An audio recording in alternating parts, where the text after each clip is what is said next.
Hello, everyone. Thank you for joining us for our game designer interview with Matt Hyra on the upcoming North Africa game for Axis and Allies. Before we jump into the questions here, I'm very happy to introduce my fantastic colleague, Matt Hyra. Matt, can you tell us a little bit about just sort of your career and previous experience working on other games? Sure. Yeah. I've been a lifelong gamer and Axis and Allies fan, lifelong World War II buff. I have a history degree. Kind of the perfect person to work on this project, you'd think. Yeah, Yeah. So in 20 years, I've done a lot of card games, deck building games, miniatures games, uh, everything under the sun. So yeah, a couple of war games, but nothing of the scale of North Africa. So this is a dream come true for me for sure. that's And awesome. yeah, Yeah, that sort of actually leads me perfectly into my first question. Scale. I know that was a big talking point with North Africa. It's got a big scope to it. So to kick things off, Matt, can you give us a rundown of the theater that players will be stepping into with North Africa? right. North Africa. So if the name of the game didn't give it away, it's the northern part of the African continent. As I like to say, it's from Casablanca to Cairo, but also features Italy to the dunes of the Sahara Desert as all playable area. And so exciting to see how people take to it. That's awesome. Yeah. Just kind of poking around in the design channels, I tend to spy in there. I've seen a lot of conversation. The scope of this just seems incredible. So very excited to see this at the table. So moving me into my next question, curious what is different about North Africa compared to previous Axis and Allies games? Sure. Yeah. Yeah, there are differences. The Axis and Allies is kind of divided into two camps. There's the global games, and then there's the battles or campaigns. So we've things like D-Day, Battle of the Bulge, Guadalcanal, all have some specialized rules specific to that particular battle or campaign. So just to drill down on some of the things that make it a little different, and North Africa is no different than that. So we've got supplies are needed to attack and defend. So logistics are very important. Um, we have stacking limits in the territories, so you can't create just one big doom stack and roll over your opponents. Um, what else? There's no industrial complexes in North Africa. There's no tank factories, right? So all of the material and supply has to be shipped in to the theater. And of course, those convoys can be vulnerable to attack.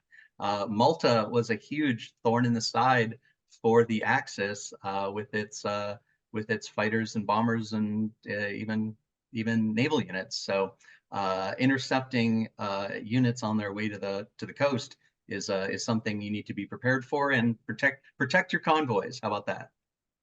Wow, nice. Yeah, that sounds really exciting. It's amazing to hear about the minutia that goes into the design behind these projects. There's a lot to it. So, sort of within that same vein, then leading me into my next question, what new things have been added to the game? Sure. Well, the desert, the Desert War was pretty famous for flanking maneuvers. So we actually have some the ability to make flanking attacks in this game. You'll have to see the rules for how that works, but it's a powerful mechanism where maneuver warfare is basically what we're looking for here, where it's not just two armies bashing back and forth. Sometimes a position is more important. A small force that has a flanking element can sometimes take down a larger force. So that's a pretty fun thing. There's also the desert was very famous for landmines. So those are incorporated into the game. They're pretty easy to bury in the sand or just stick it in the sand and let the wind kind of cover it with a little bit of sand. Even the coastal area, had it was mostly rocky, but had sand, of course. There's sea mines as well, so you can protect your convoys by placing sea mines in your convoy routes, or you can place sea mines into the enemy convoy route to hope to knock out some of their ships headed to port. And lastly, an interesting one, Larry Harris wanted to usher in this new era because this is the first new Axis and Allies title in about 10 years.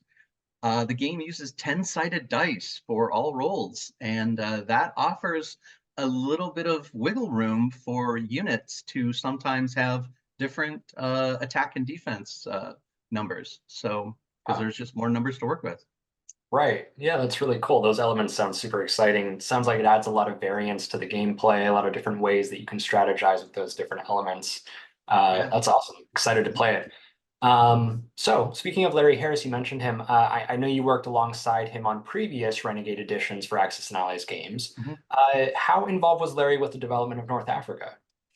Yeah, well, ever since North Africa won the fan vote for where should Axis and Allies go next, Larry and I spent a couple months just brainstorming, concepting, writing up ideas, passing them back and forth. We had dozens of internet chats and phone calls and Zoom calls and all that, just to figure out exactly where we wanted to go with this. How much of the map do we want to show? Do we, how much of Europe do we want to show? How much of the Mediterranean? At one point, we even debated whether or not we wanted to have a naval component to the game. Maybe it should just focus on the land war. But in the end, it's like, yeah, let's do the convoy thing because protecting convoys and attacking convoys was a big thing, and so we wanted to incorporate that. So yeah, Larry also was our cartographer, drawing the map and figuring out zone size and all that. So yeah, a great experience. That's really cool. Yeah, I think that it goes without saying that when you're working with a game line like Axis and Allies, that is massively prolific and has such a cemented place in history, you have to be very courteous and careful around that legacy. So it's great to hear that Larry is still involved, Mhm. and it sounds like you guys have done a fantastic job. So that's amazing. Um, all right, so that sounds really awesome. All of that is super exciting. I'd like to end things out with more of an exciting question. I know that strategy is a massive component of play in Axis and Allies, so I think that a lot of fans will be really eager and excited to hear what the game designer himself has to say in terms of tips. So Matt, Mhm. what tips do you have for new players as they're jumping into their first game of North Africa? Right. We actually have a little tips from the designers section at the back of the rule book, just because we want people's first time out to get it, Yeah.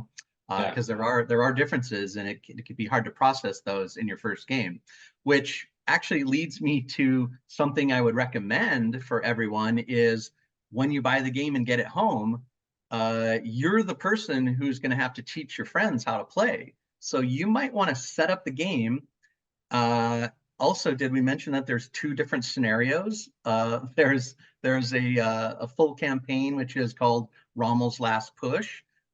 His move from Eligala to the gates of Cairo. Will he take Cairo this time? That's up to you. And then the shorter one is Operation Torch. So it starts in November of 42 and includes the squeezing of the Axis from two sides. Can they hold out, right? But for tips on what to do, yeah, set up the game, set up one of the scenarios, and maybe just play a solo round or two because you just want to see how things kind of progress and the convoy system and things like that. Seeing it in the rule book, it's harder to visualize how things actually work. But when you can actually get some pieces moving around on the board, you'll understand the convoys, how they can be protected, how they can be vulnerable, and just what does it look like to try to get your supplies in the right place at the right time, how to maneuver into flanking positions, things like that. These are so just a 2 or 3 round solo setup just to get the hang of it, that's like my number one tip. So Awesome. Yeah, that's great. Yeah, getting a bit of a preconditioned understanding of the playing field and maybe a bit of an advantage there. That's cool. Amazing. So all of this sounds super great. I am personally very excited to play this one. I've been looking forward to it ever since we did that fan vote. I was gunning for this one. So thank you everybody for picking the one that I was excited for. And I mentioned this in the action briefing. This is really a cool moment for us because it's sort of a full circle type of thing where this was one of our first activations with the Axis and Allies community, putting this to a vote, saying, what's the next game you guys want to see? So we're both, everybody at Renegade is very excited to bring this to all of your tables. So thanks for joining us. We're excited for the future. North Africa is available for pre-order now. You can get it in August. So go ahead and pick that up if you're interested. Thanks, everyone, and please enjoy the rest of Axis and Allies month. Thank you, Matt, for taking the time. Have a great rest of your day.